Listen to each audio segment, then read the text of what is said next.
Bonjour, alors diagnostic en cours, cette série de vidéos elle est juste là pour partager euh, les réflexions, les questions que je me pose, etc. Puisque le diagnostic c'est très long, enfin je suppose, je n'ai pas encore la date, mais je vais avoir le temps de cogiter un peu.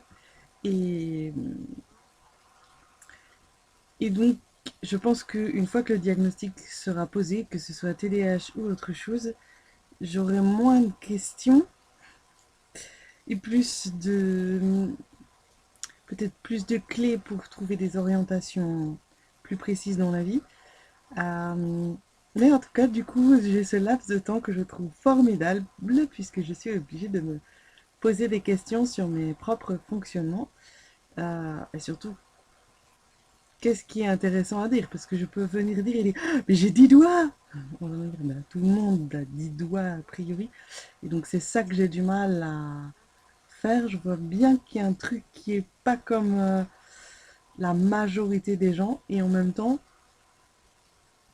je sais pas si différemment que ça mais il y a quand même un truc qui coince.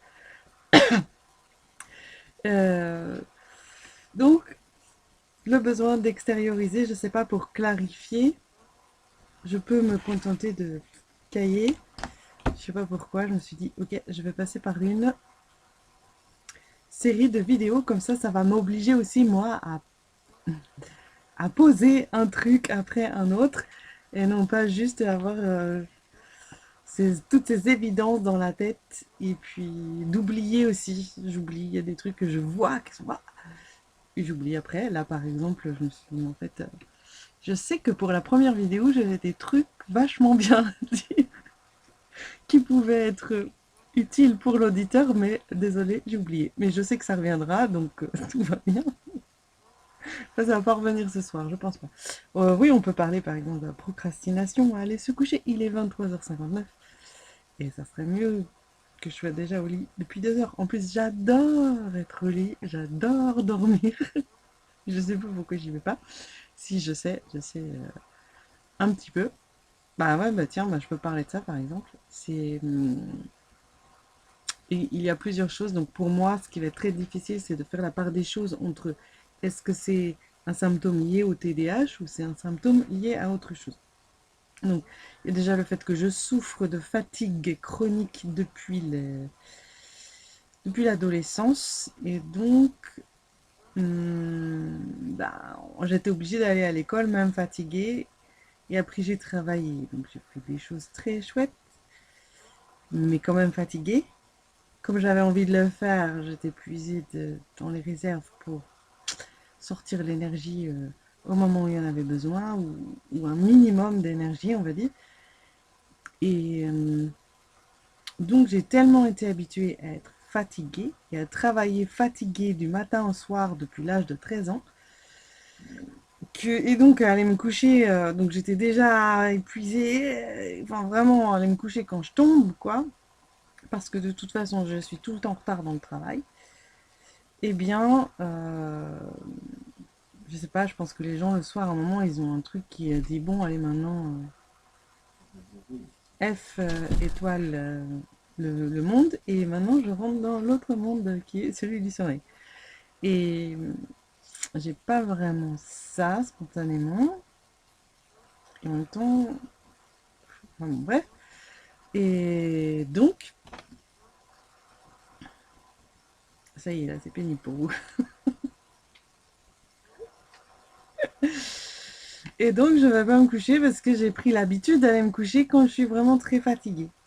Et c'est difficile d'aller me coucher avant. Et même si je sais que le lendemain je dois me lever tôt, c'est pas un argument ça. Non.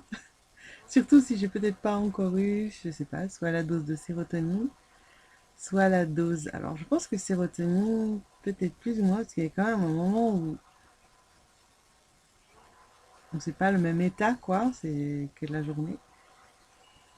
Ou il n'y a pas eu la dopamine suffisamment aussi, j'en sais rien. Il y a un truc en tout cas qui fait qu'à un moment ça se met en mode et je veux pas aller me coucher comme si j'avais encore un truc à faire. Mais si, faut que je le fasse. Absolument aujourd'hui, sinon après, je le ferai plus jamais. Et finalement, je fais des choses intéressantes ou pas, efficacement ou pas. Mais je vais pas me coucher. Voilà, donc là il vient minuit 2, donc si je veux m'arrêter après cette vidéo, ça va déjà être un exploit. Enfin, un exploit, hein, peut-être pas. Voilà. Donc après, je trouve un manque d'intérêt à aller me coucher tôt. Enfin, il y a aussi le fait que, une fois que qu'il n'y a plus, que les gens ils dorment là, c'est le repos quoi. C'est, j'ai l'impression que je peux enfin être moi-même, comme si automatiquement les gens ils m'embêtent pas la journée. Hein. Il n'y a personne qui m'embête là en ce moment.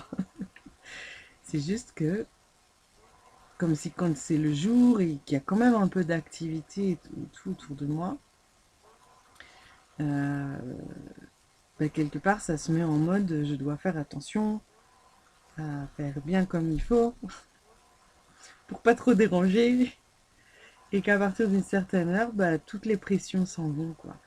Et j'ai pas l'impression d'être anxieuse plus que tout ce que j'entends partout, mais oui, il y a une forme de pression constante. Et le soir, ça relâche la pression.